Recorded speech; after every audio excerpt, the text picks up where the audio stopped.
नमस्कार दोस्तों, आपका स्वागत है आज के हमारे इस वीडियो में। दोस्तों, आज के इस वीडियो में हम कॉरिडोर वायरिंग करना सीखेंगे। कॉरिडोर वायरिंग कैसे की जाती है, इसका यूज कहां पर और कैसे किया जाता है, ये कैसे कार्य करती है, सब कुछ 3D एनिमेशन की सहायता से अच्छी तरह से सीखेंगे। तो जल्दी से वीडियो को लाइक, चैनल को सब्सक्राइब कर दीजिए। वीडियो को स्टार्ट करते हैं। तो सबसे पहले जानते हैं कि कॉरिडोर वायरिंग क्या होती है।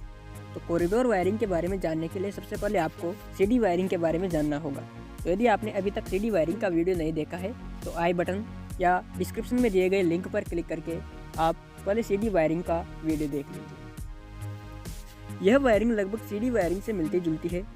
इस वायरिंग में कॉरिडोर, जिसे हिंदी में गलियारा भी कहा जाता है, इस गलियारे में लैंपों को स्विचों के माध्यम से इस तरह से नियंत्रित किया जाता है कि प्रत्येक लैंप को एक साथ 2 स्थानों से नियंत्रित किया जा सकता है। जैसे CD वायरिंग में एक लैंप को 2 स्थानों से नियंत्रित करते हैं, वैसे ही कॉरिडोर वायरिंग में भी सभी लैंपों को 2-2 स्थानों से नियंत्रित किया जाता है। कॉरिडोर वायरिंग में हमें जितने लैंपों को नियंत्रित करना है, उनकी संख्या की 2 गुनी संख्या में 2 वे स्विचों की आवश्यकता होती है। यहाँ पर हमने 4 लैंप B1, B2, B3 और B4 लिए हैं और इनको सप्लाई देने के लिए एक सप्लाई सोर्स V1 जो 230 वोल्टेज ऐसी सप्लाई प्रदान करता है, यह लिया है। और इन चारों लैंपों को नियंत्रित करने के लिए हमने कुल 8 2 वे स्विच लिए हैं, जो SW1, SW2, SW3, SW4, SW5, SW6, SW7, SW8 है।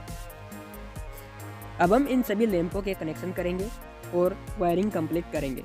तो वायरिंग के कनेक्शन करने के लिए सबसे पहले इन सभी लैंपों के एक टर्मिनल को आपस में कॉमन कर देंगे। अब इस कॉमन हो चुके टर्मिनल पर सप्लाई के न्यूट्रल वायर को सीधा कनेक्ट कर देंगे।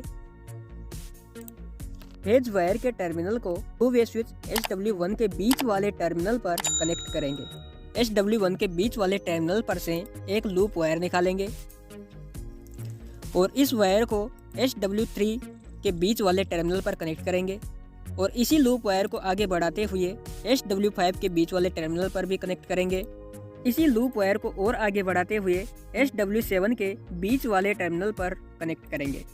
तो हमने सभी स्विचों पर लगभग फेज वायर कनेक्ट कर दिया है। अब हमें इन स्विचों को आपस में जोड़ना है। तो स्विच 1 और स्विच 2 के ऊपर वाले टर्मिनल को आपस में कॉमन करेंगे और इन दोनों स्विचों के नीचे वाले टर्मिनलों को भी आपस में कनेक्ट कर देंगे। और इसी तरह स्विच नंबर 3 और स्विच नंबर 4 के ऊपर वाले और नीचे वाले टर्मिनलों को भी आपस में कॉमन कर देंगे। इस तरह से आगे बढ़ेंगे तो स्विच नंबर 5 और स्विच नंबर 6 के टर्मिनलों को भी आपस में कॉमन कर देंगे। दोनों स्विचों के ऊपर वाले टर्मिनल और नीचे वाले टर्मिनल आपस में कॉमन करने हैं।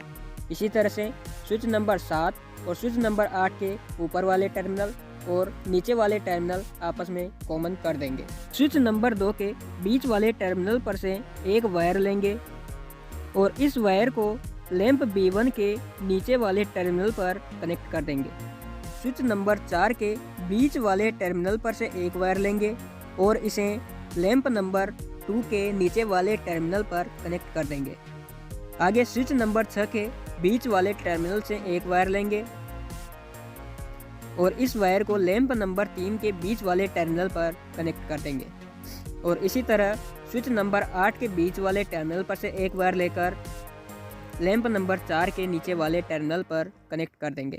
हमारी वायरिंग कंप्लीट हो चुकी है। अब हम इसमें सप्लाई को ऑन करेंगे। सप्लाई को ऑन करते हैं। सप्लाई को ऑन करते ही एक भी लैंप नहीं जल रहा। इस सर्किट में हमने प्रत्येक लैंप को नियंत्रित करने के लिए 2-2 स्विच लगाए हैं। तो यदि हमें लैंप नंबर 1 को जलाना है तो स्विच नंबर 1 या स्विच नंबर 2 दोनों में से किसी एक स्विच को ऑन करेंगे तो हमारा लैंप जल जाएगा। हम स्विच नंबर 2 को ऑन करते हैं। स्विच नंबर 2 को ऑन करते ही लैंप नंबर 1 जल गया।